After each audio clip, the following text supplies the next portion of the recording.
dans ma classe inversée. Alors, pour cette séance, on va essayer de travailler avec Python pour faire des calculs. En fait, on va utiliser la console comme une calculatrice. Mais tu vas voir que les signes opératoires sont un peu différents parfois des signes opératoires classiques. On retrouve la console et dans cette console, je vais commencer par affecter deux variables, donc A, voilà, dans laquelle je vais mettre la valeur 2 et B dans laquelle je vais mettre la valeur 3. Alors on va commencer par l'opération de base la plus simple, l'addition. Alors l'addition, pas de souci, se produit exactement, on la fait exactement comme on l'a fait sur une calculatrice. Donc si je tape A plus B, j'ai bien le résultat de A plus B. La soustraction, on va également utiliser le même signe opératoire, le moins, et si je fais A moins B, j'obtiens moins 1. Ensuite, on peut passer à la multiplication.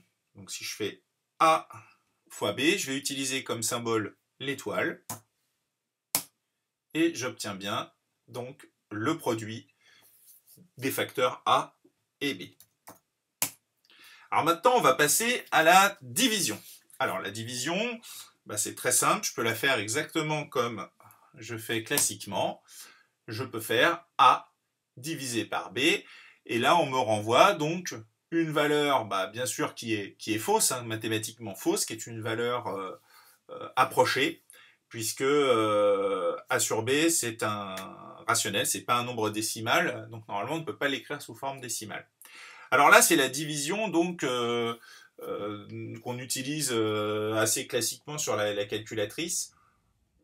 C'est la division décimale, puisqu'elle renvoie comme résultat, elle peut renvoyer comme résultat un nombre décimal, mais il existe aussi la division entière. Alors pour faire une division entière ou euclidienne, je vais utiliser 2 fois le signe divisé.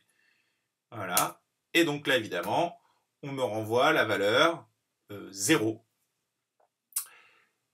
Et je peux également avoir envie de connaître le reste de la division euclidienne de A par B. Donc pour connaître le reste, je vais utiliser une commande. Alors c'est le signe pourcentage, c'est la commande modulo.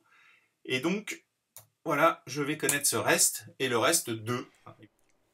Et donc pour rappeler un peu le vocabulaire, voilà, on a ici la division, donc le dividende, diviseur, reste et quotient. Et voilà les opérations effectuées. Voilà. Ensuite, on va pouvoir utiliser les règles de calcul normales avec les parenthèses quand on va organiser le calcul d'une expression, par exemple.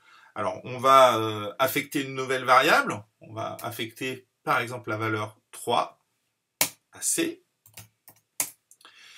Et là, je peux calculer, par exemple, A plus B fois C.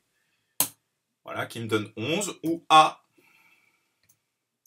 plus B, entre parenthèses, donc, fois C, qui va me donner cette fois 15, puisque je respecte les règles des priorités, et dans un calcul avec parenthèse, j'effectue d'abord le calcul situé à l'intérieur de la parenthèse.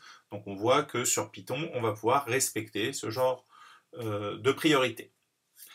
Ensuite, il nous reste la puissance. Alors, si je veux calculer, par exemple, une puissance, alors par exemple B à la puissance C, eh bien, je vais utiliser 2 fois le symbole étoile.